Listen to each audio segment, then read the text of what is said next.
Good evening, ladies and gentlemen. Welcome to WeatherBrains episode number 735. It's the pre-show, that magical time of the program where we do three things. We share boring personal stories, humorous anecdotes, and occasionally we say very outrageous things. So I do hope we are on the air everywhere. Things are running a little slowly, it seems, but hopefully we are good to go here. And I'm going to try and get our folks on a little late in starting tonight. In that had a meeting that ran a little long, but I do believe that we are on the air. So let's bring in our guests. First off, I've got to get a embed code.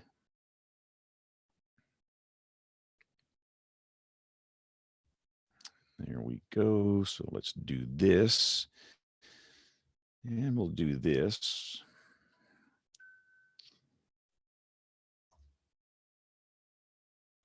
Okay, now let's invite everybody else on here so they will not think that I forgot about them.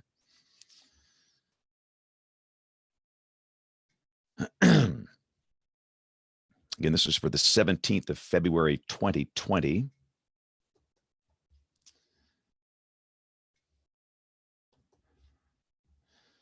Okay, here we go. And that should make it happen. I feel like I have not done something tonight, but I'll figure out when it doesn't happen. So there you go. I'm still recovering from the bubonic plague. I fell sick about 2 weeks ago with the flu. Very nasty case. And I don't get sick. Just don't get sick. But sometimes I guess we need a dose of humility. So I was out of commission for a while and back hopefully in full service. Nate. I think Nate's not hearing me because he doesn't have his ears turned on. Hi. I think everybody's slowly populating the show here. A little tardy tonight, fellas. Sorry, I am late.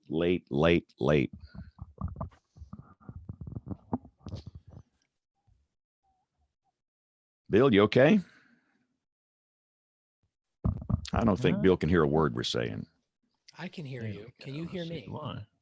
I hear Nate fine. Good. Nate. Nate from State. Got to represent, yo.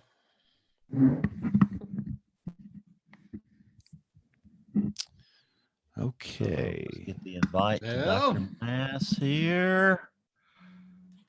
Go invite. Wing your way to Seattle.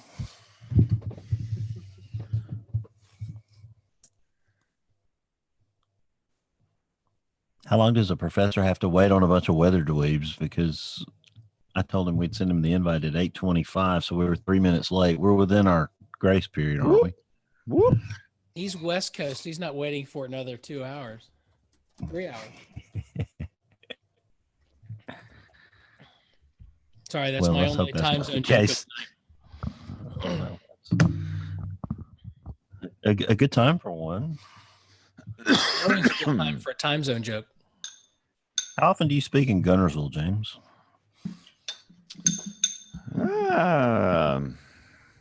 I go to schools up there fairly often. I was up there back in the fall. What's your favorite route? You go up to Gadsden in that way? It just depends on what I typically do 2 schools a day, so it depends on where the second school is. But sometimes I'll go up through Oneonta. Sometimes I'll go through Gadsden. Just depends. We might be close to a Brady Bunch house tonight, maybe. I like it. Or Hollywood Squares, I guess. Kevin, you're in the middle. You're the Paul Lynde tonight. Kevin's ordering a pizza, by the way. Oh, he sure is, isn't he? I'll take Kevin Selly for the block. Yeah. Use the Domino's app, Kevin. It's easier. Wow. Now you can track your pizza by GPS. Speaking of the block, did you watch the end of the Daytona 500? Oh no. brutal. Unbelievable. Don't. If you're queasy about stuff, don't. It's bad. Like Dale Earnhardt Sr. 2001. That's what I was thinking. You mean too. there was a wreck? Oh, very boy. bad. Yeah. Oh boy. Car gets it. He hits the wall, turns upside down, and then gets hit on the driver's side by another car doing 200 miles an hour. Everybody walked away? No. No. They had black screens up as they were getting him out of the car and putting him in the ambulance, and they haven't said anything about how he is. So, Oh no. That's why I quit watching the Daytona 500. yeah, it was bad. Mm. Yeah. Dr. Mass. Cliff, can you hear us okay? He's frozen in time. Okay, can you hear me? Yeah, there you go. Perfect. I got a mic here. Sound good? I almost feel like my voice is so inadequate. Dr. Mass is on the show here. Your voice is fine. So welcome to our television viewers. It is 31 minutes after the hour. We're about to start the show here tonight. It's WeatherBrains night. So I think we're all here. So let's get this thing going. We will get started almost on time. All right, here we go in 5, 4, 3, 2, 1.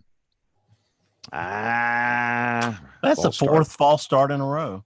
Yeah, well, I got this new soundboard program. That's the problem here. All right, That's here we a go in record. 5, 4, 3, 2, 1. This is WeatherBrains episode number 735, the weekly show all about weather. This is for the 17th of February, 2020. Hey, thank you so much for taking the time to join us this week. We got a full house. I like everybody I see on the big board here, including Nate Johnson. Nate, long time no see. How are you, sir? I'm finally not suffering from the flu anymore, so that's a nice change. I've been down that same dark road. It has not been joyous. No, it's that knocked me out for 2 weeks in a row, and I have a job for when I'm not traveling. I work from the house, and I couldn't even work for 3 days not leaving the bed. I mean, that's how bad it was. Mm-hmm. Mm-hmm. Yeah, I don't get sick. I just don't get sick. And I went down about 2 weeks ago, and I walked in this building at 2:30 in the afternoon. I was okay. And by 6:30, the end of the 6 o'clock evening news block, I had severe chills, and the fever spiked up to about 104. And I had to go sit in my car to blow hot air on me just to kind of get my body settled down. And they almost took me to the hospital that night. And then on top of that, we had bad weather going on. It was rough. But I came back to work a week ago, and then they busted me. They sent me back home. They said, you're in too early. So. But we are slowly digging out of this. So, Nate, Yes. I feel your pain. I feel your pain. Kim, you're not flu bound, are you? Thank goodness. I feel pretty grateful. I have to say though, with all the children that you see, I'm impressed at how you haven't been sick more often than you are. Do you just have like an immune system of steel at this point? Is that how you've gotten away with it? Well, I think that's part of the deal. I'm in 2 schools a day, so you're exposed to everything. And after a while, your immunity just builds up. And I've not had a viral infection in 25 years up until this thing. And by the way, this show is going to the dog. Somebody's got a dog that's not happy here. Not so sure who that is, but It's my dog. I'll be right back. Okay. Yeah. Dr. Wouldn't John, be the that's not first your time the dogs. show had gone to the dogs. So. No. Exactly. Yeah, no Dr. John, canines here. How's the new digs? Well, they're coming along. I realize now that we must be on a flight path for the geese. So when you're outside, don't do this. You Yeah. get it right in the eyes. Ooh. Wow. Oh, great. I thought you were going to say to Lancaster International Airport or Lancaster International Airport. Sorry about that, Dr. Oh, John. very good, Bill. Very good. Oh, we hit 50 degrees again today. Unbelievable. There's no snow on the horseshoe curve canyon. I Got mowed your my beat. yard Got your today. beat. Oh my goodness. I know, right? Are you overseeding it with rye or what was it? No, it's, I mean, I have a cool season fescue grass that, we put in October, but like it needed to be mowed, like to the point where even on the highest deck setting, it was still having a hard time sort of chewing through the grass. But this is easily, like, I've lived in Texas, I've lived in Alabama, I've lived in North Carolina, a couple of places in a couple of those states. And this is the earliest the yard's ever, like, I try to put it off as long as I can. If I can put it off till April, I will. It was not going to be be Are you sure you just didn't forget to do it in September, Nate? No, we mowed it right before they came to put the grass seed down in the week before Halloween. So okay, this is probably the latest. I apologize. I was on the phone, but I came in at the last second here. But I have cool season fescue is the show title. You're welcome. You're welcome also to come and mow it anytime you like, Mr. I'm sorry. Yeah, I didn't mean to interrupt. I just had to get that out there.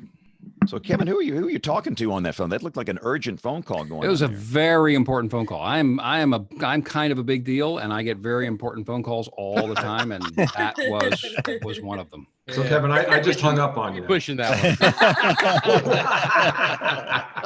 one. And that's a show title, right? Love you, Kevin. That happens more than you would guess. So, Troy, what's happening in Austin, man? You doing okay? 80 degrees today. So all of you go away. 80 degrees in Austin, Texas today. Yeah. What's the cedar 60s pollen up like here today? Well, yeah. The cedar, I mean, in Austin, cedar's part of the time. It doesn't make any difference. If it's something you're allergic to in the air every day of the year down here.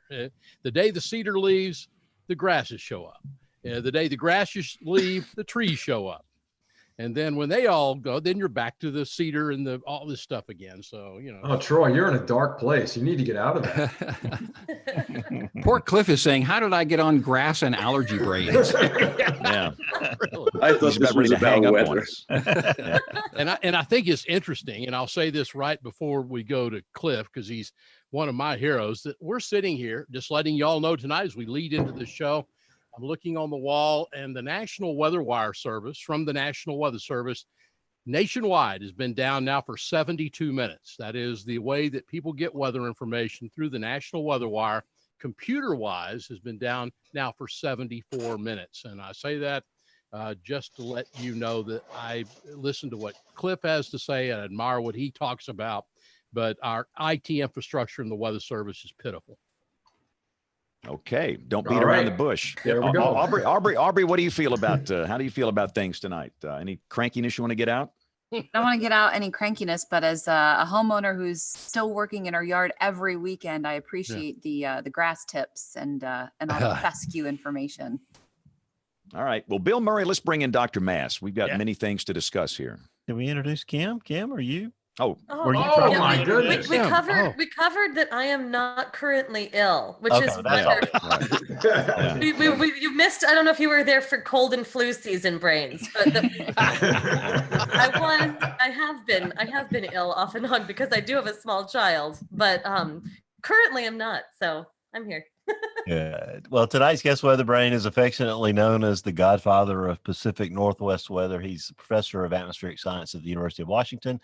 His outstanding blog at cliffmass.blogspot.com is one of our favorite reading spots, and that's why we've got him here tonight. Dr. Cliff Mass, welcome to the show. Thank you very much. Well, it's always good to see you. Thanks for being with us again. But first, tell us how your blog came to be, and how do you deal with trolls? Because we need some advice in that area. Well, it's very simple. I moderate it. You have to moderate it. And if you don't, otherwise you get everything from obscenities to people calling each other names to advertisements. So you just got to be there and watch everything. Well, there's the whole secret right there. So how's the weather been in the Pacific Northwest this winter so far? Well, we started off dry, then we got wet. January was one of the wettest we've had. And then the last few days, it's partly cloudy. So actually, this is going to be the driest week of the whole winter coming up right now. So, but we did have a very wet spell in January. It was one of the wettest Januaries we've had. So. And you had some extreme flooding in the Blue Mountains area, right, of that part of the state? That's right. That was the big flood. We had this atmospheric river that was coming from an unusual direction from west to east. And there was a lot of upslope on the Central Cascades where there was flooding and some slides. And also as it came across the Cascades and then ran right into the northwest part of the Blue Mountains, some places got 10 inches of rain and there was flooding. Yes. Well, we've had our share of it here in the South, here in Alabama. My house is flooded twice in the last week. I think I finally got the problem licked, but somewhere in there, I accumulated one of James's flu bugs, standing out in the rain for 5 hours, like the Gortons of Gloucester fishermen or something out there in my rain slicker. But your drumbeat for the last several years, Dr. Mass, has been that the United States national weather, numerical weather prediction resources are spread a little bit too thin. And I guess things aren't getting any better. And according to Troy, the rest of the infrastructure has gone to heck too. Right. Well, we have a real problem, and this has been going on for decades. I mean, we used to be the best. Numerical weather predictions in the United States used to be the best in the world. But we started sliding about 25, 30 years ago. And now recently we've slid to 4th place in global predictions. So, it's not going well. There is some possibilities. There are a few reasons to be hopeful, but things are not good right now. It's the models are problematic. The computer resources are problematic. There's a lot of issues. Cliff, Troy Kimmel here. One thing that you point out as well is that as much as we'd like to throw money at the computer side of it, part of it is that we don't seem to be wanting to talk to one another, or we're not talking to one another as much as we should in this, right? That's right. Well, I think that's the key problem. The fact that we're not working together. I mean, the United States has the largest weather research, enterprise in the world. I mean, we have the capabilities to be the best in the world, but the academic side and the government side aren't working together. NCAR has its own models, MPAS and WRF. The Weather Service has GFS and NAM and the HER. And so they're just not working together. And that's crippling, to be quite honest with you. Is that something, Cliff? Philosophical difference. Excuse Sorry, me? Troy. Well, I was just going to ask Cliff, is this something that goes on at the European Center? No, the European Center, their research group and their operations are much more coupled. In fact, they're kind of coupled with everybody. I mean, they go out in the whole world and look for the best, and they bring it back. That's something that the National Weather Service, NCEP, has not done. That's what they need to do. John, I interrupted you. I'm sorry. No worries, Troy. There's a philosophical difference, wouldn't you say, Cliff, between the way the European Center goes about their numerical weather prediction and what we're trying to do here, which is run every different model we can at every different resolution at the same time? Well, certainly the Weather Service has to do more than the European Center. The European Center just is responsible for global prediction. Yeah. On the other hand, the Environmental Modeling Center at NCEP, they do not only global modeling, but they also have to do regional modeling and sub-regional modeling, ocean modeling, every kind of modeling you can imagine is all done. So they have a much bigger task. And ironically, they have less computer power to do a huge task.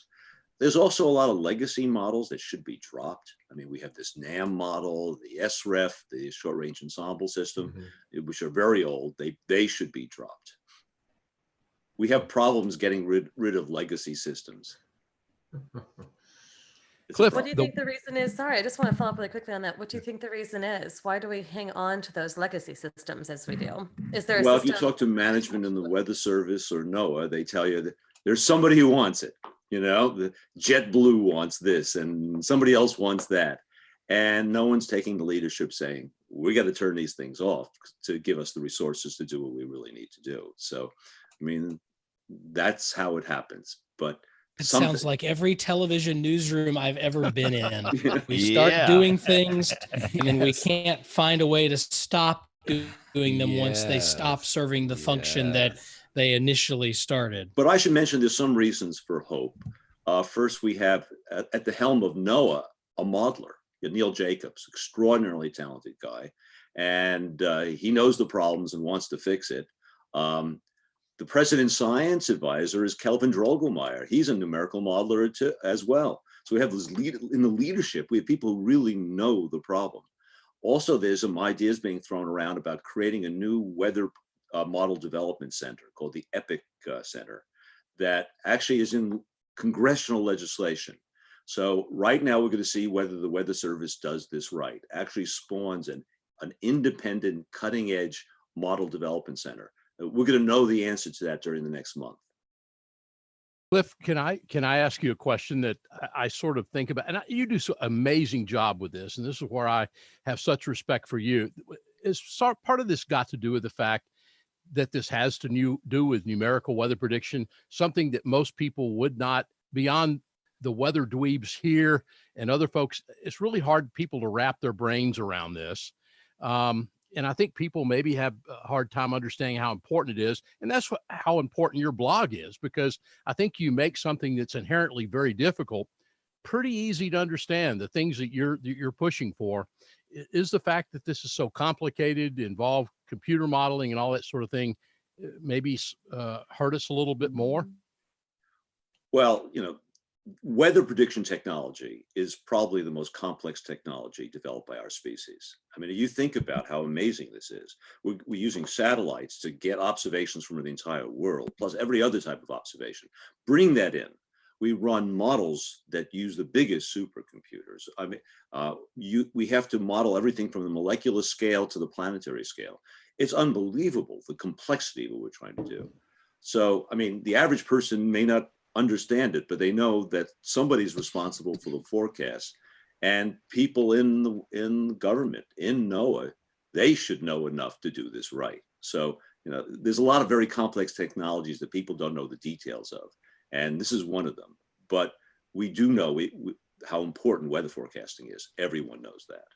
Cliff, the long history of this suggests it is deeply embedded culture, which is a lot harder to change. Is that impenetrable, or can you change the culture? How would you do that?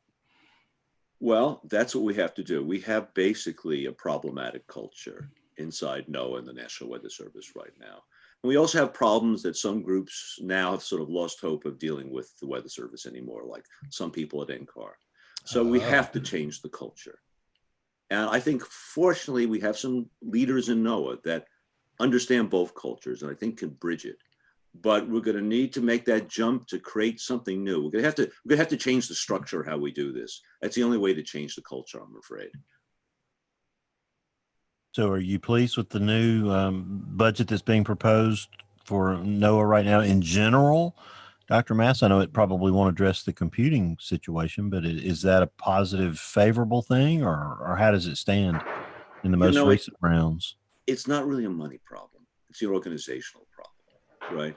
I mean, there's so much money being wasted by having all kinds of groups doing numerical weather prediction. Think about all the groups that are doing it, how many different models we've had. And we haven't even talked about the fact that the military have their own numerical weather prediction centers, like the Navy in Monterey. So I don't think it's a money problem, except for the computers. We need a much bigger computer. Recently, the Europeans put out signed the agreement to get a new machine for the European Center, 5 times bigger than ours.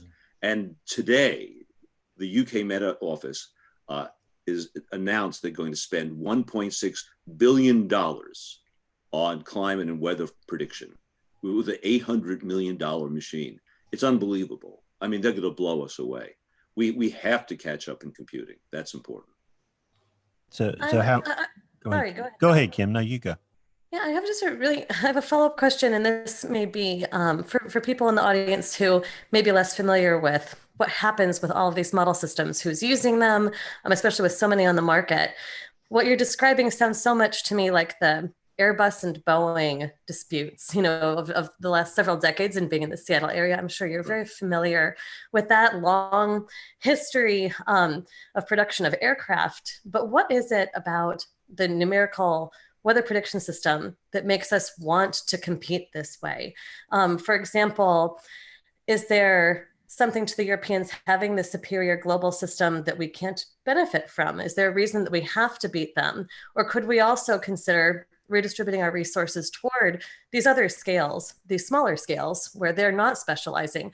And if you're talking about restructuring, might that be an alternate way to think about making the best use of all the resources? Just, is there a reason to compete head to head? Sure, that's a natural question, and there's two answers to that. I mean, in fact, there's three answers to that.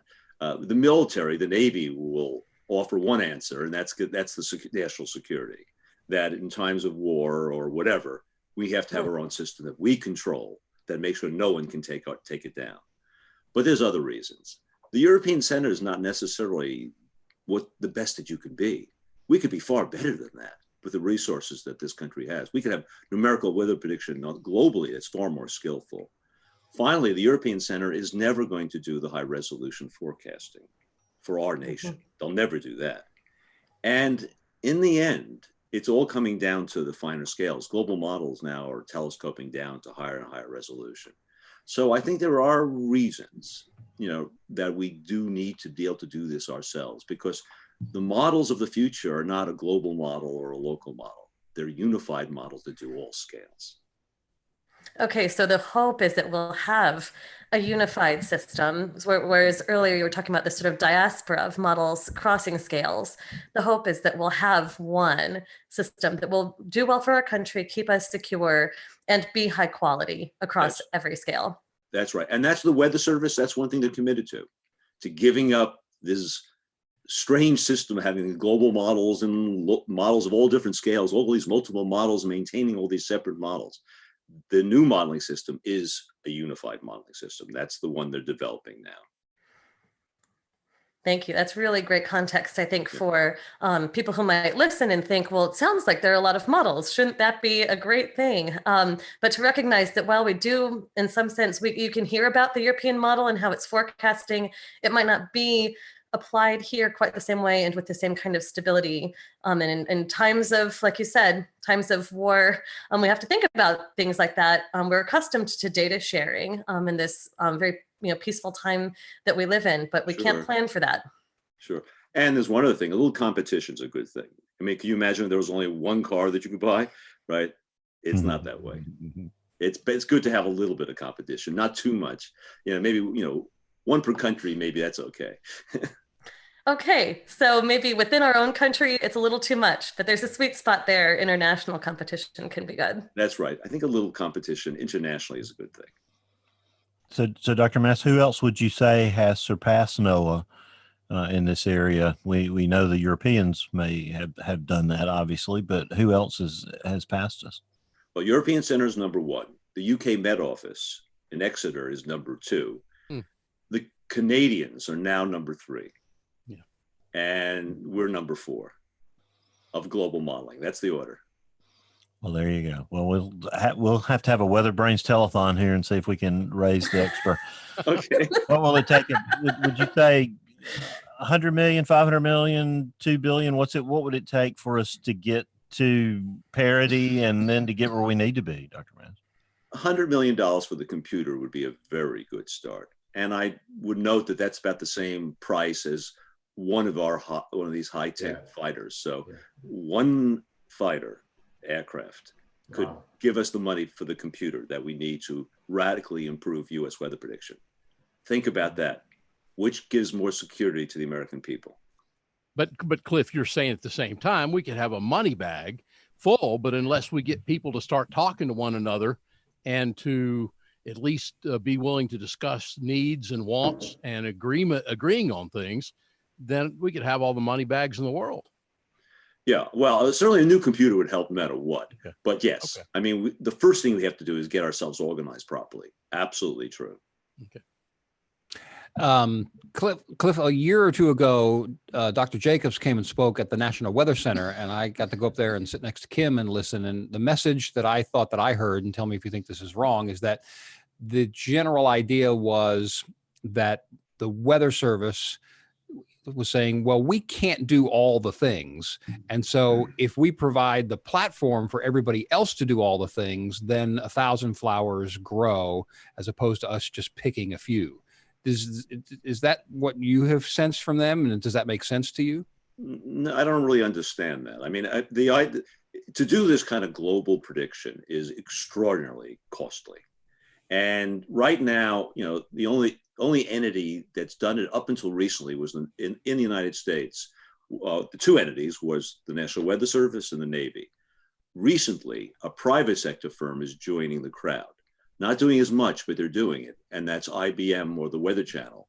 That group is now running the MPAS model globally. So they've joined the crowd now to do global modeling.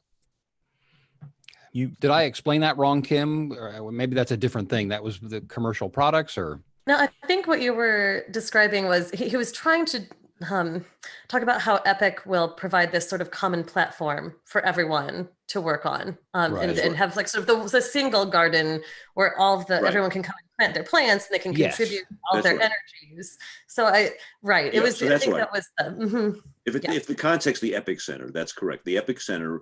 This is a national model, and everybody will be able to join in working on it. Right. Nice. Mm-hmm. Yeah, you definitely got the metaphor right in there. Yeah. The context was a little helpful. So I have to ask you, Dr. Mass, I couldn't help but recognize, and I've talked about this with this group on the show before. I had a brief history working in policy in Washington, D.C., science policy, and I was working for a member of Congress from the Pacific Northwest, and became very familiar with your influence in policy because your blog is so widely read, even in those circles, and you must certainly know that is the influence that you have. When did you decide that you wanted to, if you ever did make that decision, that you wanted to interface with policymakers as directly as you do through that communication medium? Well, I've always been interested in the policy, part of the business here. And what I've learned is that tools like blogs could be very powerful. And to give you an example, the blog was an important component of getting the new radar on the coast. We developed basically a big community that was interested in that. That the blog plus a web page, we were able to get the community together that we needed a radar on the Washington coast, and we got that. Mm-hmm. But what I learned is social media is very powerful. And in fact, after Hurricane Sandy, the United States was unbelievably behind. We had our computers was 1/10 the resources of the European Center. Well, some of us started talking about it. The major media got to it. It got on the NBC Nightly News, and 2 weeks later they announced the new computer. Right. So, so in our community we have the ability to get a message out. And there's TV weather people that are everywhere. Right. So if we kind of work together, it's amazing what we can accomplish. So that's what we need to do. So you recognize the moment of opportunity around the time of Sandy. Is that when that really emerged for you? Is that being a really important thing to hammer on, or had it been earlier? Well, I realized that the fact the European Center was clearly ahead. And for the first time, the American people realized we were behind. Exactly. People did not know it till that point. But then the media really transfixed on it, right? Yeah. And that gave us the opportunity, the clout, to get Congress and NOAA to finally do something. Mm-hmm. It's so fascinating to watch that process unfold. Public attention, really helping to shape and drive policy.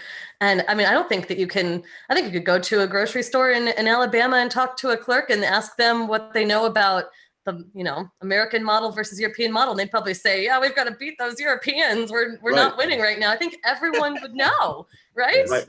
And so that's what it takes to make change. We have to use these tools now, and we're uniquely positioned to do so because weather people are everywhere. We're the one profession that's on every local news, right? It gives us tremendous influence if we dare to use it.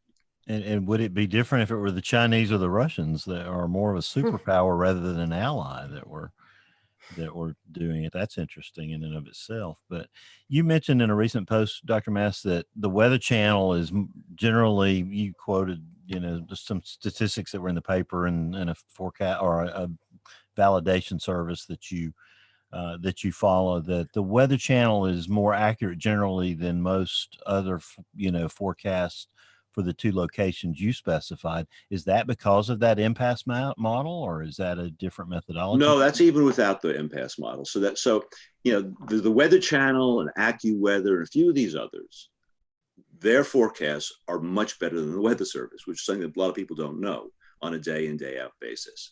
And that's because they have superior post-processing. I mean, the Weather Service, they have MOS, Model Output Statistics, which is developed in the late 60s.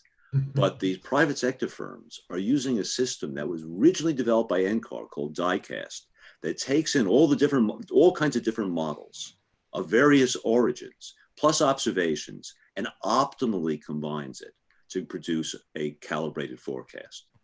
And the Weather Channel started using it. Now all the majors use it. And this produces a superior forecast to the one that the Weather Service is putting out on most occasions. Oh, That's very interesting. So talk for a minute.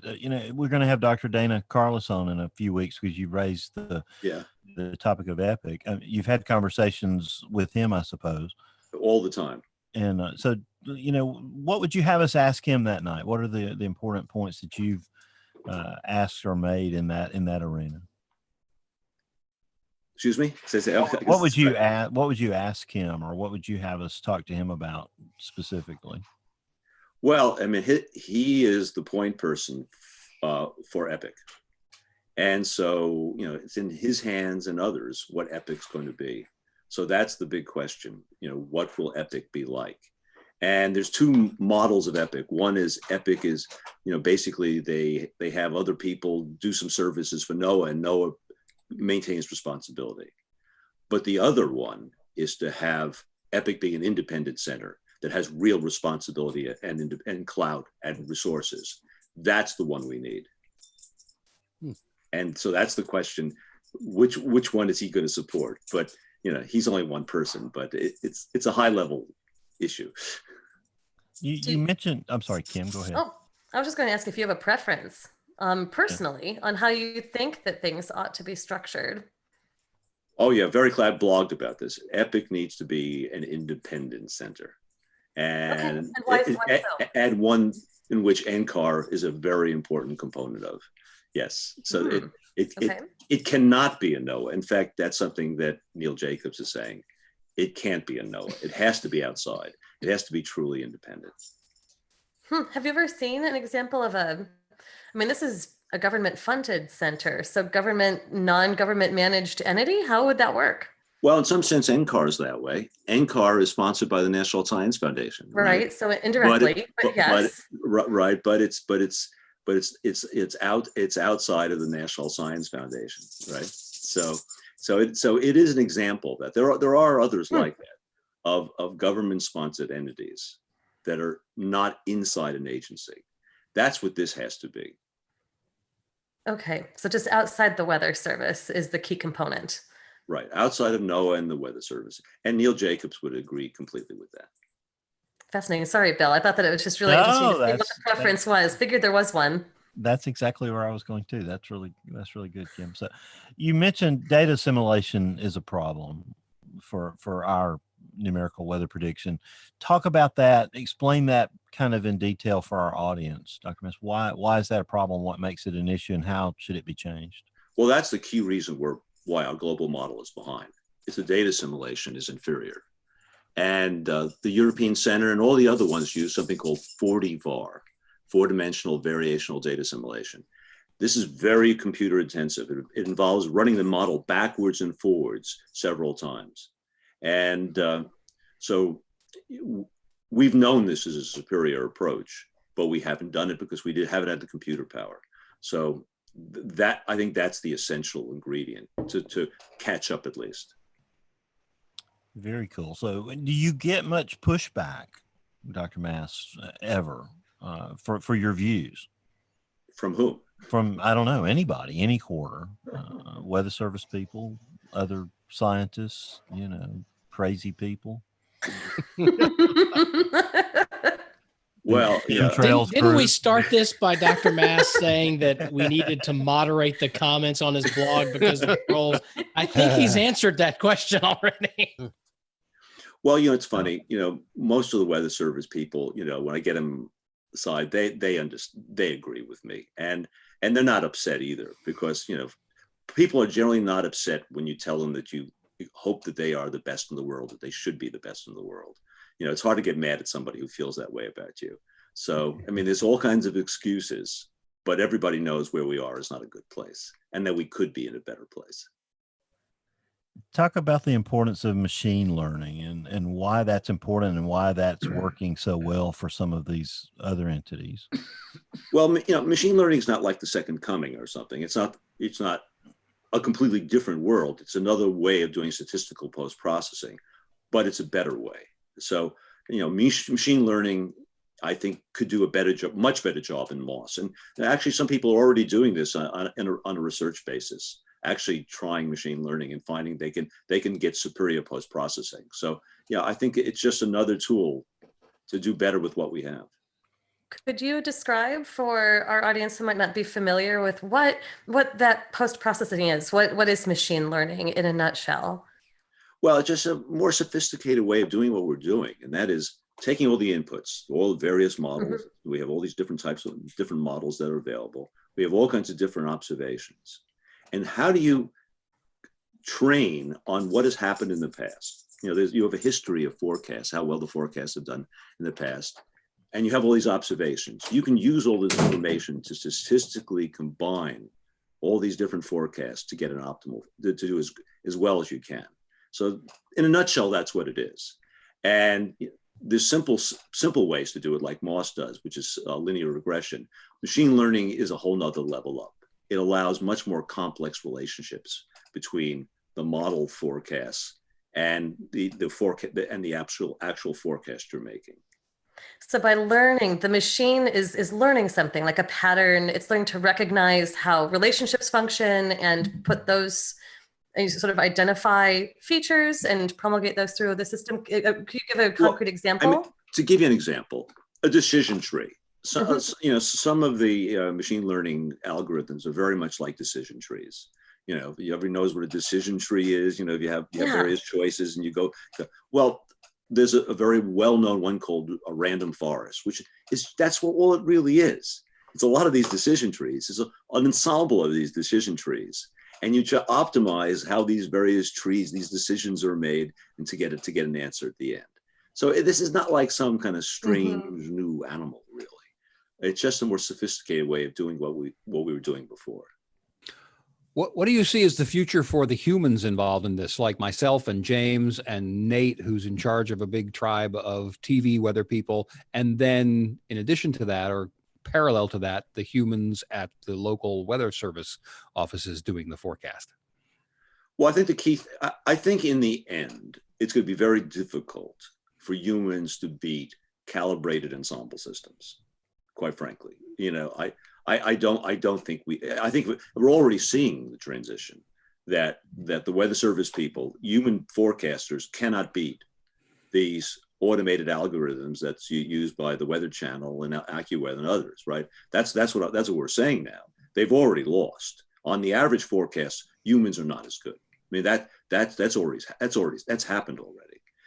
The question is, can human beings help in very rare situations where they think the modeling systems have gone wrong?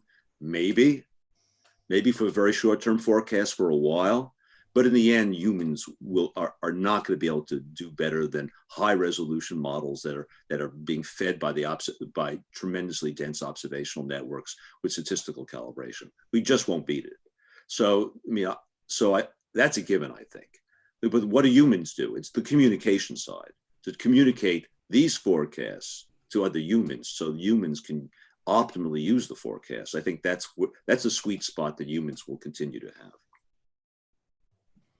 Talk about the national blend of models, Dr. Mass. Is it an important thing, or just a short-term fix for the Weather Service to help get the grids out? You know, what's your take on it? Well, it's just, you know, it's not anything radically different than Moss, really, except it's using multiple models. And it's not as good as some of the better machine learning approaches. So it's sort of like a halfway house. We can do much better than the blend of models. So the halfway house of models, that might have to be the show title. Like a halfway house. Hey, WeatherBrains. Cliff, we're still launching balloons once every 12 hours in this country. That's the input for these models. Right. What can we do to get real-time upper air data into modeling? Well, we are. I mean, we have a lot. I mean, we have so much other observations other than the radiosondes. I mean, in fact, that's an extraordinarily small percentage of the information coming in now. Satellite data, right, is dominant now. 99% of the data used in numerical weather prediction now is from satellites. I mean, Really? so the satellites have basically taken over. If we had the satellites and we didn't have anything else, we could function. The radiosondes have their value as a way of calibrating the satellites. We have it, so it can be used for that. But right now, the traditional observations now are just such a small proportion of what we use. And I should mention there's other observation sources. Aircraft, the aircraft data has become very voluminous. So anyway, the world is completely different than it was 50 years ago, where radiosondes and surface observations were the dominant weather observation source. Cliff, I want to draw back to where we were at the very beginning. I understand with numerical weather prediction, we're talking about computers. And the one thing that amazes me, and I have a tremendous amount of respect, it may not sound like it, but I have a tremendous amount of respect for the men and women of the National Weather Service. I think they do a great job. They do. Cliff, it's amazing to me right now I go back, we're an hour and 45 minutes into a National Weather Wire outage in this country. We have NWS chat that many of us here around the thing use. It is unstable at best. This is the only place that I know where I see us going to backup systems, and it takes 1 to 2 hours of outages by the National Weather Service to go back to a failback. It takes 1 to 2 hour outage to go to a backup system. It doesn't make any sense. And I guess my question, Cliff, is there any tie between this IT problem that the Weather Service tends to have and the NWP, our improvement of that? In talking to people in the Weather Service, they say that, and these are people I have a lot of respect for, they tell me we have a lot of meteorologists in the Weather Service that are trying to be computer people. That's what I've been told. Meteorologists trying to be computer people, and that's where some of the problem is. But is there a tie between this and some of the IT issues that we see in the Weather Service? Well, there is, and the problem is the IT side of the Weather Service. At all scales, is a problem. So IT is a huge problem at the Weather Service, and that's something they have to change. I mean, meteorologists are not computer folks necessarily, and they shouldn't be used that way. And so in a number of offices, they have meteorologists being as the computer support people, right? And it doesn't work. So that needs to be rethought. Yes. Well, Troy, you'll be glad to know the last product before the outage was a flood statement out of Birmingham. So we here in Alabama broke the weather wire service. You didn't call it an aerial flood statement that broke the wire. Oh no! Now you're going to make James mad. Yeah, this was actually a hydrology one, but anyway, yeah, we could go down that. We could go down that trail for sure. There's no question about it. So you make the call for more ensembles. Ensembles are obviously where it's at. That's right. Let's talk about that for a minute. Well, the future of forecasting is probabilistic. It's the only way to forecast. You just can't give a single forecast. The high is going to be this and the low is that. That's not honest because there's always uncertainty. And the only way to get it in certainty, the only technology we have that's viable is to use ensembles. I mean, you can do it some other ways, but the best way is to use ensembles and then calibrate it statistically. So that's how you produce probabilistic information. And that's where we're going. We have to go that way. So you mentioned that it's not honest to give just a single, this is going to be the high temperature for the day. But yet we know that, number one, people infer a certain amount of uncertainty in all of their weather forecasts anyway. So, a couple of degrees either side typically. True. And I think, we look at people and I don't know that I think there's an appetite for that probabilistic information under certain circumstances, but most of the time people don't want to think in that way. They want to be deterministic. And we see that even with bigger storms where there's a more appetite for information seeking and that sort of thing. Look, we've got couple of models throwing some snow our way here in North Carolina here later this week, toward the end of the week. I think in those opportunities, we were able to find room to talk about the probabilistic solutions and that sort of thing. But in a typical, Texas summer, it doesn't really matter whether it's 92 or 94. It's hot and it's not going to change anything.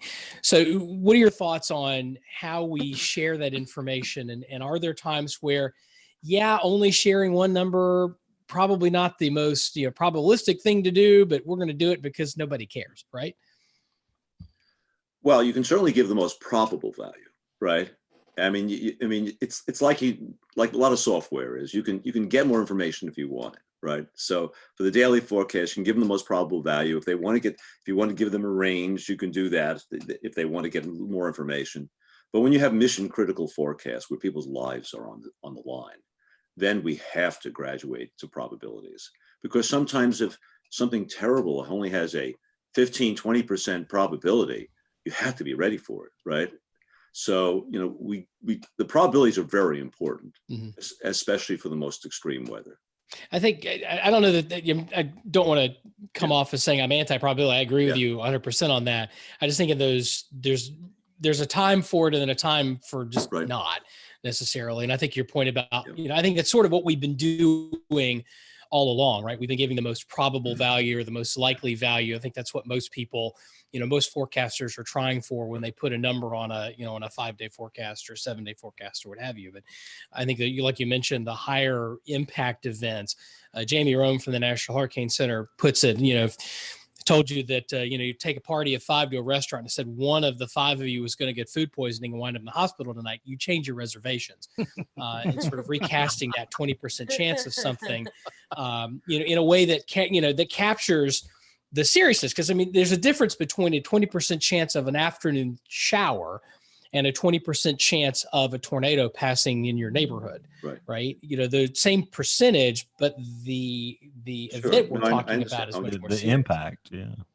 No, I understand what you're saying, and in fact, that's another reason why we need to keep human beings in the loop, because human beings can only get the seriousness of something by looking at another human's face, right? Humans can communicate the seriousness or lack of seriousness of something better than some screen. So that's another reason you need a human being in the loop, while we need the Weather Service people still there to communicate the forecast. So my sense, just from hearing you talk about this, is that you're generally a fan of the shift toward away from spending a lot of time cranking out forecast grids and more toward decision support services.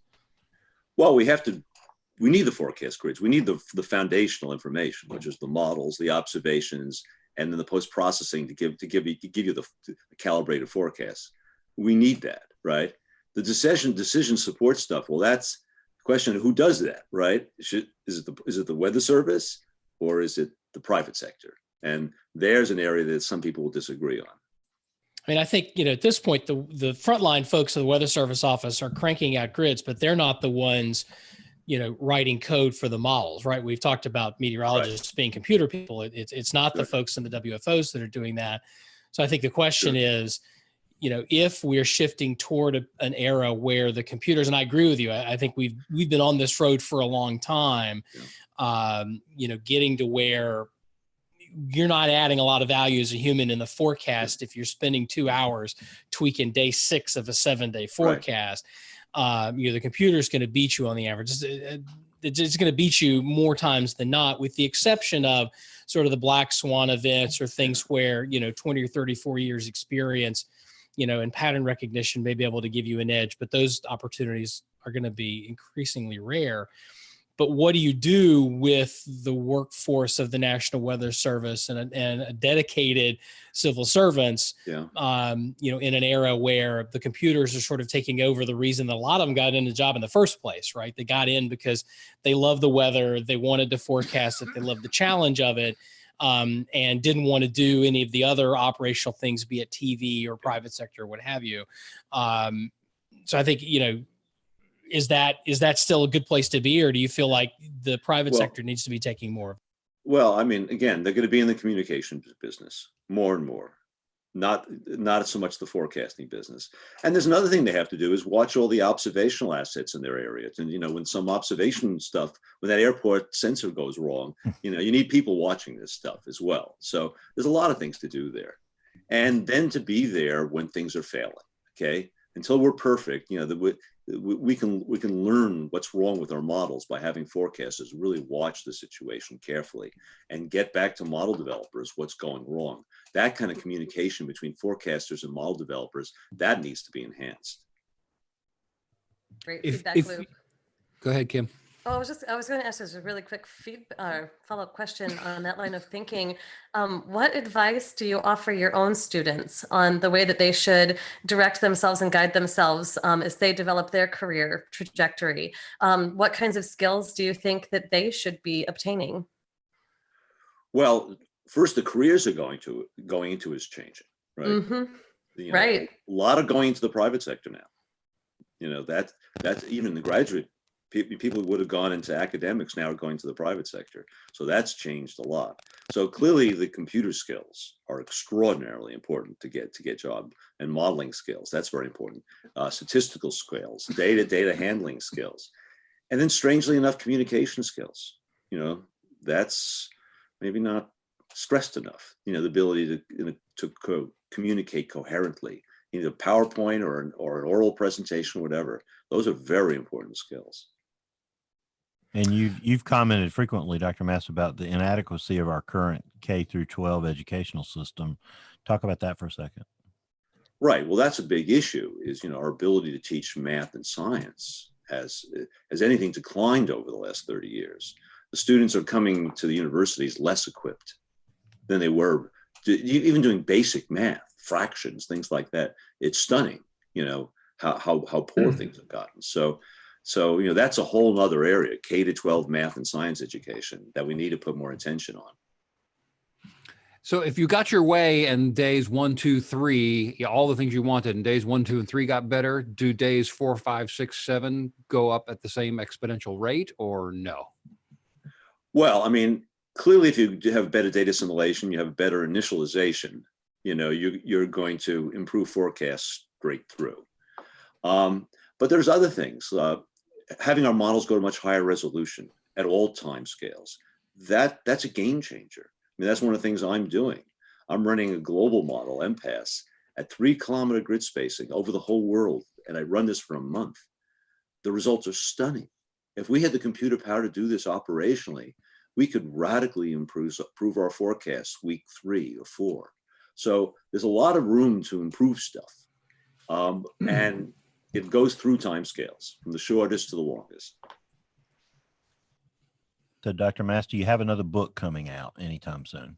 Yes, 2. Well, and one will be of more interest. One, I'm doing another version of my Northwest weather book, but I have another book that I'm 70% done on weather prediction, on the history and technology and practice of weather prediction. So that's going to come out in a few years, but it's 70% done. A few years? We don't want to wait a few years. Yeah. Well. I have to ask Dr. Mass, as you've written a whole book on the subject, tell us what it is about weather in the Pacific Northwest that is special and unique. What are the challenges that you face trying to create forecasts for that region? Right. Well, the 2 big things are the ocean and the mountains. That's an easy answer, right? Our Sure. weather is dominated by the Pacific Ocean, and it gives us a mild climate. It gives us the precipitation. It does a lot, right? And then we have the mountains that create tremendous number of regional, local weather features, protects us from the cold of the interior of the continent, things like that. So, so that's an easy answer. The ocean and the mountains. Great, thank you. And I think it's just really great for our audience, many of whom may not live in the Pacific Northwest, to understand that forecasting is just a completely different universe in that arena for those reasons. And when you have things coming in over the oceans, you don't have, a lot of observations from the surface of the ocean. So it's we have the satellites, but that's what's changed. You do. So now our forecasts are really improved over the last 20 years. And that's because we know what's happening out over the ocean. We have all these satellites that are giving us a detailed view. So that's not so true anymore. but we don't have big thunderstorms, big, big mesoscale convective systems. We don't have it over here. So, that it's a very different meteorology. Thank you. Hey, Cliff, how would you rate the television meteorologist in the Seattle market? Well, we've generally had very good ones. They've changed. There's been a major turnover the last few years. The people that were in place for 30 years or whatever are gone now. And there's a whole new generation coming in. And the TV business is radically changing. And, it's generally people with less background. The pay is not as good. The hours are much longer, right? So the TV business is not what it used to be. And there's challenges there. Cliff, I got to tell you a story because this involves you and you won't know about it. But years ago, one of my favorite hangouts is out at Claylock, out on the Washington coast there in the Olympic National Forest. And many years ago, I was out there one day and the weather got bad, winter weather. I think we had sleet out there and so forth. And the forecast wasn't quite corresponding. And I called the forecasters over in Seattle and somehow got a cell signal out there, which is not easy, and talked to him. And this is before Langley Hill. I got to tell you, that radar being out there on that coast, and for the people in Forks and out at Ruby Beach and the places like this, it makes all the difference in the world to look at that Langley Hill radar since it's been put out there. And at least for those people, there aren't that many. Are there as many people out there? No, but it makes a difference. They at least know what is happening as far as precipitation, which the Olympics had basically blocked that Seattle Doppler That's signal right. out. Yeah. It's really amazing. Thank you. But it's even better than that, because now the Weather Service with their HER modeling system, they can actually assimilate that radar, and that data then goes into the radar, and that improves the forecast in Seattle an hour or two later. I should mention we have another big hole. The Oregon coast has no coastal radar, so that we need another radar for that coast. So that's a big need. Is that one you're working on right now? I'm working on it, but the Weather Service is dragging their heels, and it's going to be another fight to get a radar out there. When does the book on the Pacific Northwest weather come out? I've got your original back there. It's in the pile back here. But when does that new one come out? The end of this year. I mean, it's all written, it's done, but it just has to go through all the rigmarole of being produced. Looking forward to it. Sure. If you're getting another radar up there, could you tack one on for the TV station here? I need one too. Yeah. I have to get in line behind Charlotte. Oh. Well, but that's the point. We need radars all over the country. We need these gap filler radars. We need at least 20 to 30 more radars to fill the gaps in the country. I mean, that's another area that the Weather Service has kind of let us down. They put some radars in. A lot of them weren't positioned well. And then we have these major gaps around the country. And we need more radars to fill in the holes. Meridian, Mississippi. Yeah, that's one. The radar beams from Birmingham, Jackson, and Mobile are at least 8,000 feet off the ground. Yeah, that's a problem. Over Meridian, Mississippi. How does this happen? We have the same problem here. Same problem here. And back in the old days, they had the WSR 74s. Those were the fill-in radars. Yeah. That supplemented the WSR 57s, and they used to have one in Meridian a long time ago. Yeah. But that's a problem. Big problem. There's an interesting conversation in a Facebook group that Kim and I are in about the structure of the county warning areas in the National Weather Service, and how, by largely the location and the spacing of the NEXRADs was a big determinant in what cities got weather service offices and which ones didn't. And then there's some political jockeying as well. And especially like North and South Carolina is one story that says that there's an office in Wilmington, North Carolina, but not in Charlotte. But there's that office that would have gone in Charlotte actually went to Greenville, Spartanburg, and that's where the radar went. But there's some of this political jockeying back and forth, and I can't verify that, but it certainly sounds plausible based on, just how things work. But it's interesting that there are some pretty significant gaps.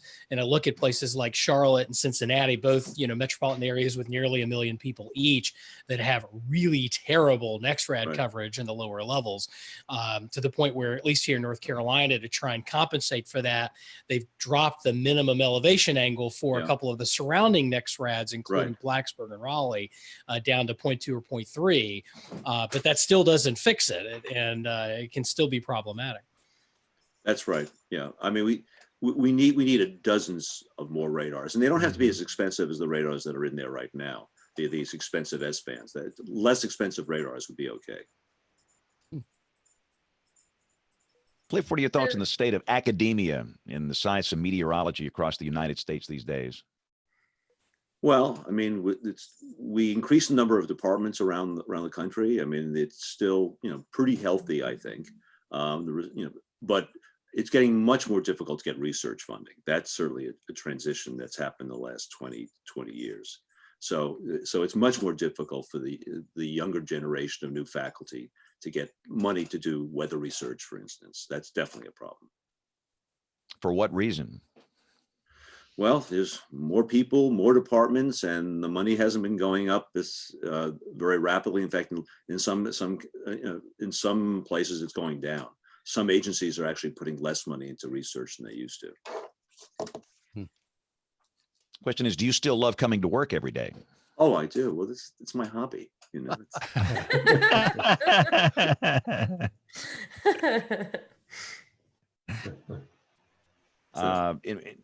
one more, I have to ask you this. There was a while, I guess a few years ago, where some people believed that you were bullied academically because of some of your blog posts. Do you believe that was the case involving climate? That's right. One thing that's one of the things I learned about blogging is that it has its dangers too. And there are people in the country who don't believe in freedom of speech and don't believe of difference in viewpoints. And if your viewpoint is different than theirs, they get very upset and they try to prevent you from speaking. So that's definitely a situation. This country has, it's gotten very partisan. And here in Seattle, it's very partisan in one political direction. And if some people think that you're not saying the right thing about climate change, then they get very upset. So I've learned about that. Cliff, do you think we've lost our ability somewhat in this country to critically think? Well, I think what's happened is we've kind of gotten to our little silos, and we've lost the ability to talk to each other and to listen rationally, to talk with each other about certain issues. And I've seen that in the climate area. The climate area is one that, I certainly think there's a very serious issue, but I think there's been too much hype and exaggeration in some quarters. And when I say that, some people think that therefore I'm a terrible denier and they got to shut me up, right? And they have to call me names. And that's unfortunate. And we got to get beyond that. We do. How do we get beyond that? That's the big question. Well, that is the question. So, I mean, those of us who are in the middle have to keep on trying to talk to everyone. And so I'm in a position I can talk to people on both sides right now, and that's positive. But we got to keep on talking to each other, and hopefully the country will become less partisan over time.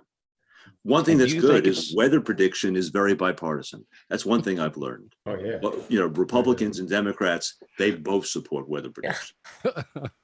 So climate has issues, but weather prediction is something else. It is very bipartisan. Oh yeah, Cliff, during the last government shutdown, there were Weather Service employees who were not working, but were still being tagged by their constituents for forecasts. Yeah. So, I recently went to Congress to testify about the future of weather prediction, and there were Republicans and Democrats out there, and they both were very supportive. I was amazed, and things like Sharpie Gate, that all faded back. Yeah. So Cliff, I have to ask you this: what is the practical limit to a public weather forecast? How many days in advance can we in the weather enterprise accurately forecast the weather, in your opinion? Well, it depends what you mean by forecasting. I mean, the forecasts are very good 2 or 3 days ahead, obviously. Deterministic forecast skill really fades 7 to 9 days out. But what we have found is that using very high resolution models that, that can actually simulate convection globally, we can actually increase forecast skill into the 3rd week. So we can definitely, I think, push it out a little further. There is a limit. Ed Lorenz, did his studies back in the 60s showing that there is a limit to how far you can forecast the exact configuration of the atmosphere. But we can push it out further. And I'm very hopeful during the next 10 years, if we get the computer power we need, we can do this. And let's say you're talking to somebody in a Target, and they come up to you and they say, Dr. Mass, if I could have one app on my phone, one weather app, what weather app would you recommend? Well, I'll tell you the one. The one I have is the Weather Channel app, which is often the best. So, but to be honest with you, I actually have a contract. I am actually working with the Weather Channel, with giving them working with them on smartphone pressure observations. So okay, whoa. Oh Cool. boy! So we are doing. Tell right us now, more. What? Tell us more. Well, many smartphones have very good pressure sensors in them. Oh, yeah. And if you have the Weather Channel app, that can collect the pressure off your phone and provide it to the Weather Channel. You have to agree to it, but a lot of people have. And right now they're getting 60, 80 million pressures a day around the country. Oh, And so I've had a project with them to use machine learning to calibrate the pressures from these smartphones. And in fact, we can make the smartphone pressures almost as good as the ASOS, observations at airports by using machine learning. So there's the potential now to have millions of pressure observations, and that the question, and then can we improve forecasts with that? That's what I'm working with the Weather Channel folks on. It's actually IBM. It's WSI and IBM. Those are the people that are doing it. Is Right. there This is the weather company, right? Right. It's the weather company, but they're owned by IBM. Is there a difference in a pressure reading on a smartphone sitting on a desk as opposed to in somebody's pocket? No, it's the same pressure sensor. But I mean, is the reading different? Yeah. Well, no, that's the beauty about pressure. That's why pressure is unique. It can be in your pocket, it can be inside the house, outside the house, but you're still getting valuable atmospheric pressure information. So it doesn't need to know if it's on a desk versus in somebody's pocket. There's no Or on difference. the 43rd floor versus the No, ground but floor. Yeah, but that's a by good point. using, but we can figure that out pretty much. It's amazing what you can figure out because there's GPS, there's light levels. He's there's getting into Mark accelerometers. Zuckerberg territory now. We're going to have to end this. I'm sorry.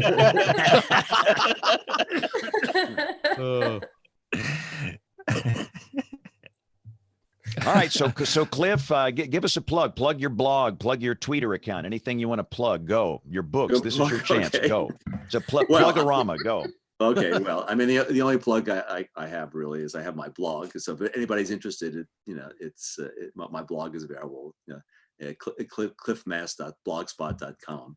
So you can just search on Google, you'll find it anyway. So, that's where I provide more controversial stuff, and I do that every other day.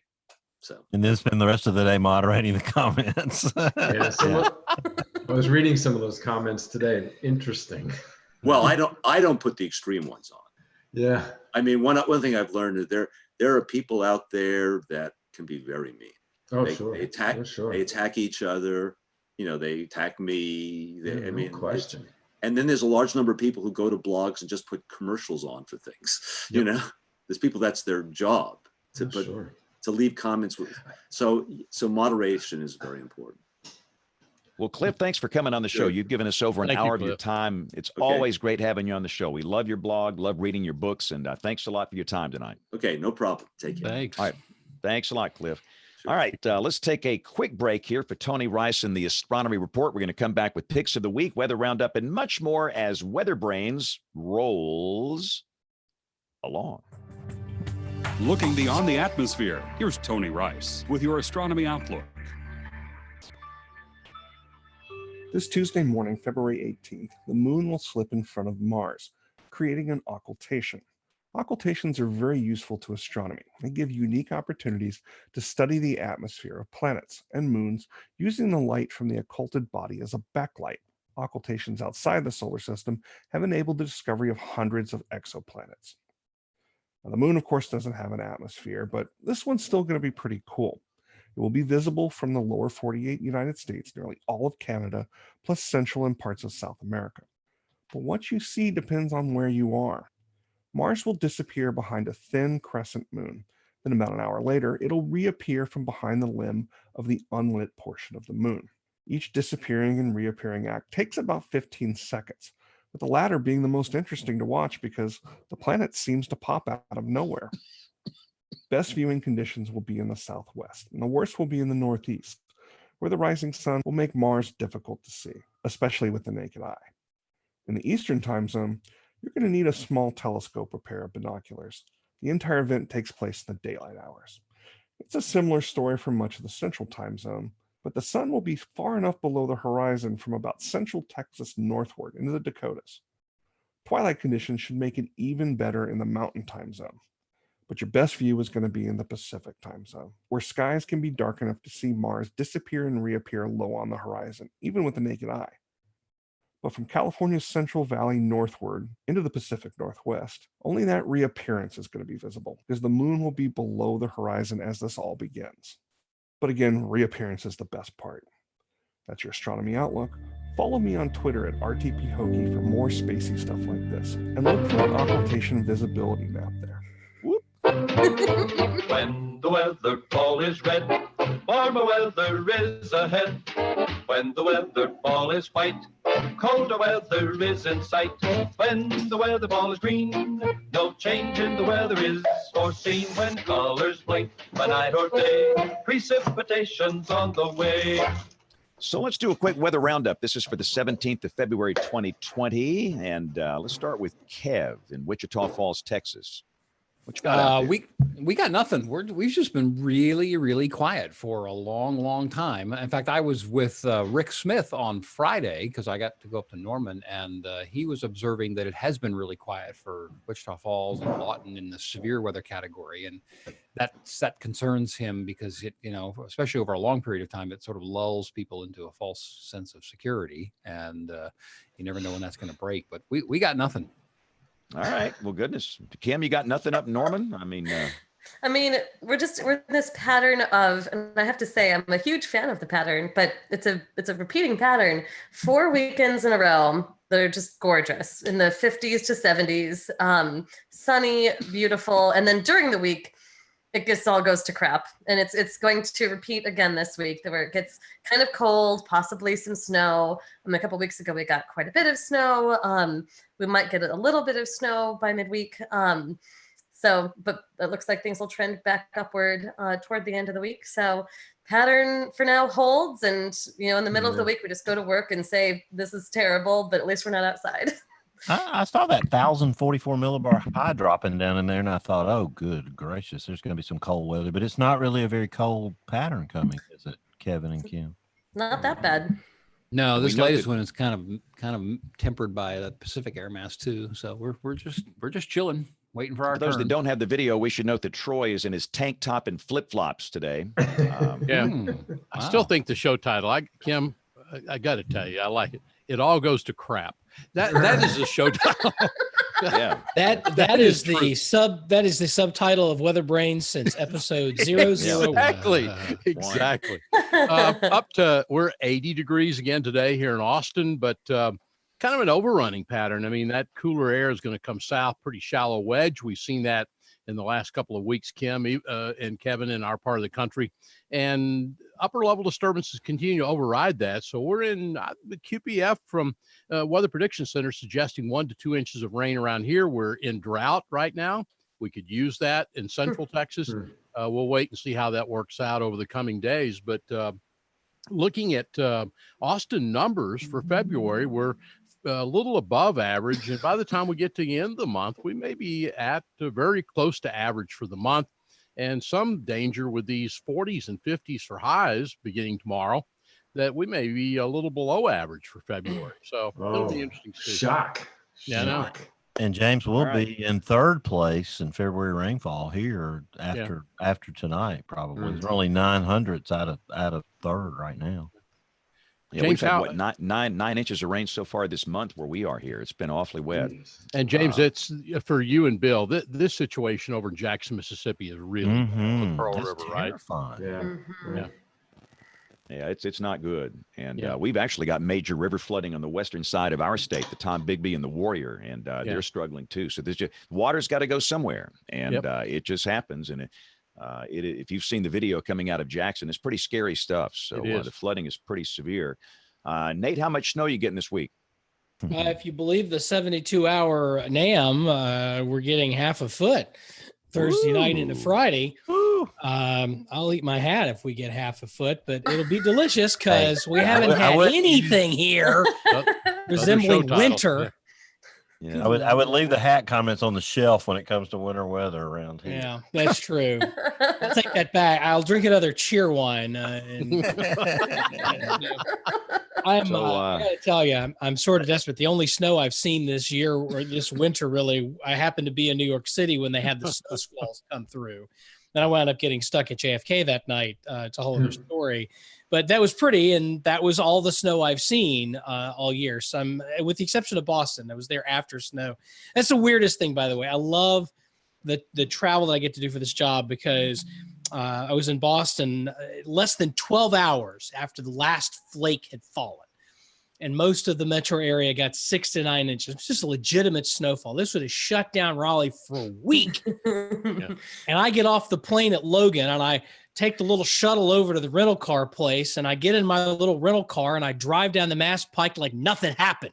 It was wonderful. And I have all this snow piled up on either side of the road. Even the secondary streets were cleared. And driving around at night with the snow piled up and it was still white and beautiful and the clouds cleared out and the moon came out. Oh, it was beautiful. I want that in North Carolina. I want that here. So, man, Wow. if you're listening, if you're listening, so when let you me were, down. So when you were stuck at JFK, Nate, did NBC put the bill for you to stay at the big the TWA hotel or whatever that thing is called? I wish actually the flight's supposed to leave at 9, didn't leave until 10. We sat on the ramp until after 1 o'clock. They took us back to the gate. It was all at that point. I was just like, just find me the closest place with a bed, no rats. I'm good to go. And just get me on a flight the next morning to fly out. And they did spring for the hotel room in the Uber out there and back. So I can't complain about that. But I'm desperate for a little bit of snow. It'd be nice to have it, but it's the 72-hour NAM. So, it's going to change, right? Oh, yeah, it's going to happen, no doubt. So Dr. John is snowless in Lancaster tonight, I guess, and you're going to be snowless for a while. Yeah. Huh? Yeah, as long as that 588 ridge sits over the Gulf and we just get these little glimpses of what cold air is supposed to be like, and it comes in for 12 hours and it goes on out. It's really kind of absurd. So we're doing our very best to make this the top 4 warmest winters, and we have a shot at number 2, I think. We continue to stay above average. March could be a different story. That could be a rude awakening, I think, before we get all said and done. And while we're talking about season mischief, and while we're talking about rude awakenings, I feel I feel obligated to talk about California and how the West is looking at relatively low snowpack levels this year, especially compared to last year where they were really over peak. This parts of California slipping into drought conditions or abnormally dry conditions, and then we're starting to see snowpack issues. So if we don't get some moisture in that part of the country, we could be talking about drought in California as we head into the spring, which could lead to problems with wildfire season and costs for lots of types of agriculture going up, that sort of thing. So keep an eyeball on that too as we head through the next couple of months. Okay, so let's do picks of the week here, and I've got to go do the late news over here. I'm the lead tonight, so let's see. Nate, take it. You're the new guest host. Pick your pick of the week and go. Yeah. Oh, God help us all. All right, we'll see. Knock the dust off this here. So my pick of the week is a picture retweeted by or shared by Tim Buckley, who's the chief met at one of the TV stations in the market just to the west of here. Picture was taken by a Teresa Sykes, a viewer of his. Beautiful fall streak hole or hole punch cloud. And it just happens to be the right kinds of conditions with super cool water droplets and something you typically an airplane will pass through it, drop some condensate nuclei, and the super cool water droplets form, and you start to see ice crystals falling out of it. It's a really cool thing. We'll share that on the website, weatherbrains.com. You can check that out. Just the right atmosphere conditions for that. It's pretty cool look there. Bill Murray, a pick of the week from you, sir. Yeah, you can't do the foghorn on me, Nate. If you don't have one, I'll make the noise. I'm a folk artist. On three, 3, 2, 1. Oh. Yeah, Nate, I'll kind of pick all of our future guests here. Rich Jacobs is going to join us next week, the president of Cantor Fitzgerald's Trade Weather Division. Dr. Dana Carlos, as we spoke about earlier, be on March 2nd. Curtis Alexander with the National Mesonet on the 9th. Will Hathaway from down in your neck of the woods is going to join us on the 16th. Troy, and then you've got Hurricane Schwartz lined up. Is that just a rumor, Nate, or is that a real deal? Can we confirm that? Dan has written another book. Oh, there we go. We're on the book tour. That's great. Not a Philly weather book. This is a cli-fi, not a sci-fi, but a cli-fi thriller. Oh boy. There we go. All right. And then on the 30th, for the final week of National Weather Podcast Month, Kim is in charge of getting a guest from NCI. So we're leaving that. We're booked out all the way to June now. Wow. So we went from having a pretty thin calendar to being booked out through half the year. Nice job, guest booking officer. Yeah. Well, we got Jay Farlow as our new guest booking talent search officer. Yeah, I saw that. No kidding. He's done enough to keep us we'll probably be good till August after I sort through all of that. Cool. Really great guests. It was great to have Dr. Mass on at the last minute tonight. Yep. And I'm glad he showed up because after my last gaffe, I thought he might try to stiff me. But I'm glad he stiffs Bill Murray and gets away with it. Well, Kevin Sully, pick of the week. I'm sorry, I failed this week. I don't have one. Hey, Kim's got the best foghorn. That sounds very nasally. It's a Purdue foghorn. Dr. John, right.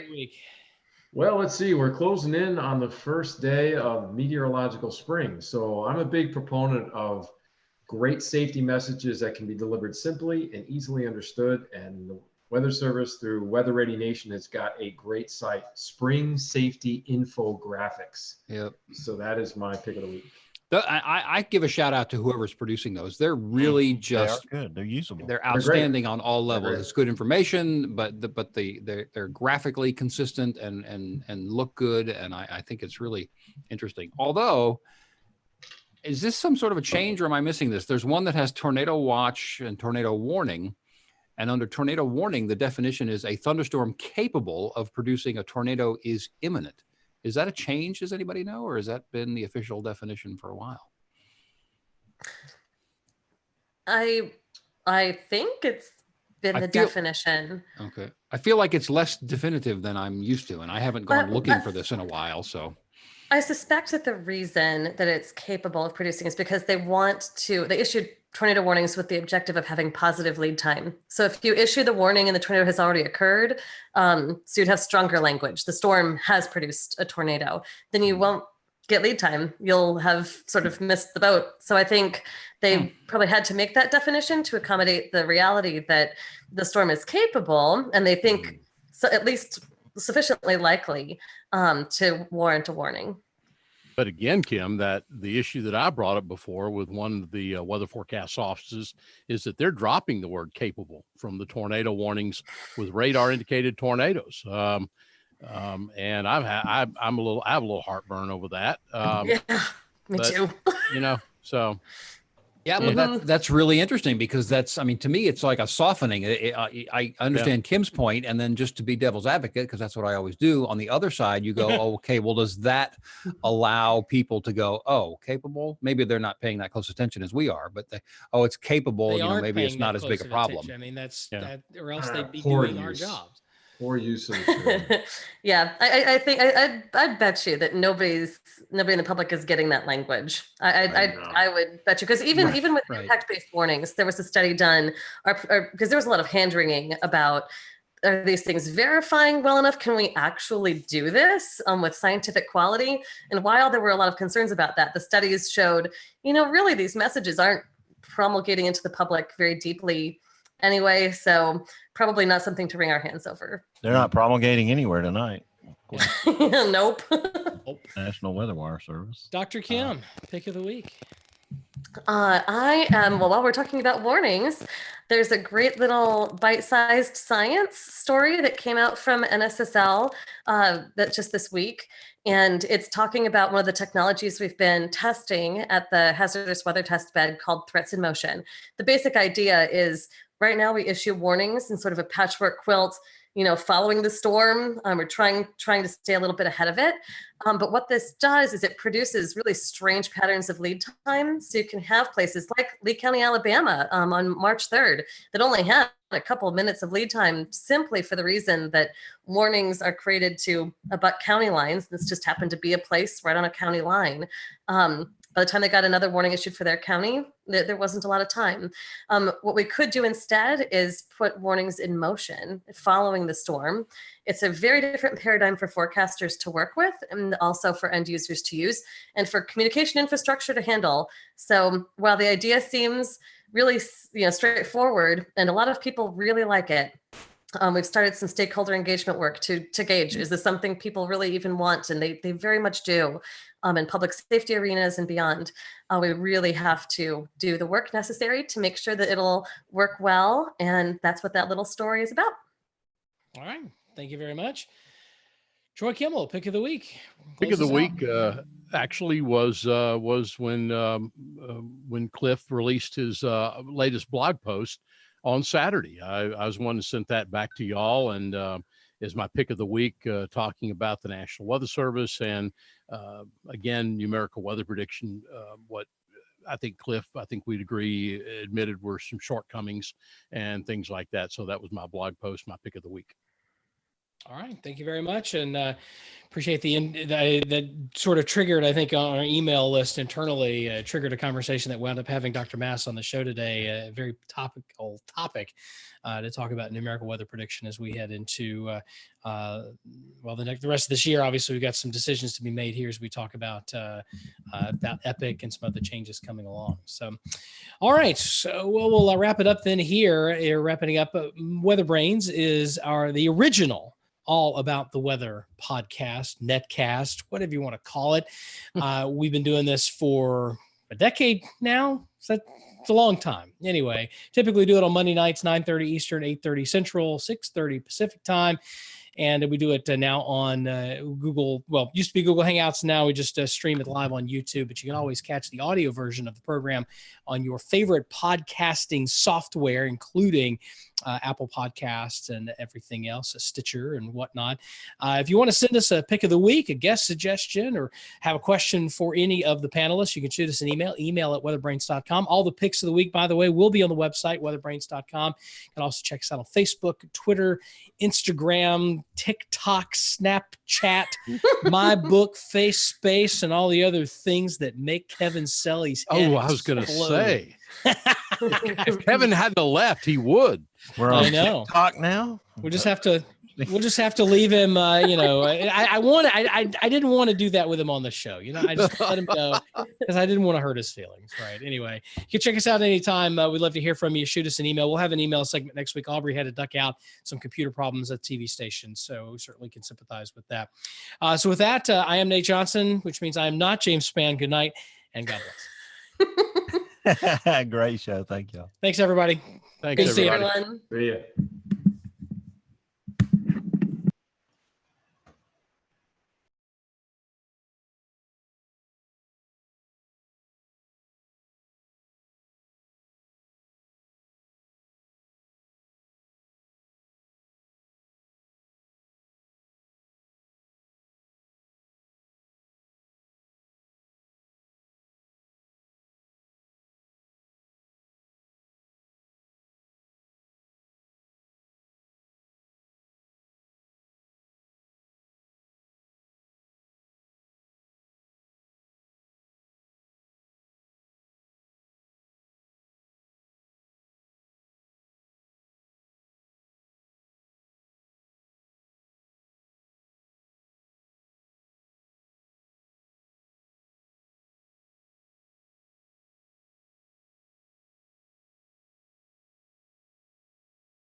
All right.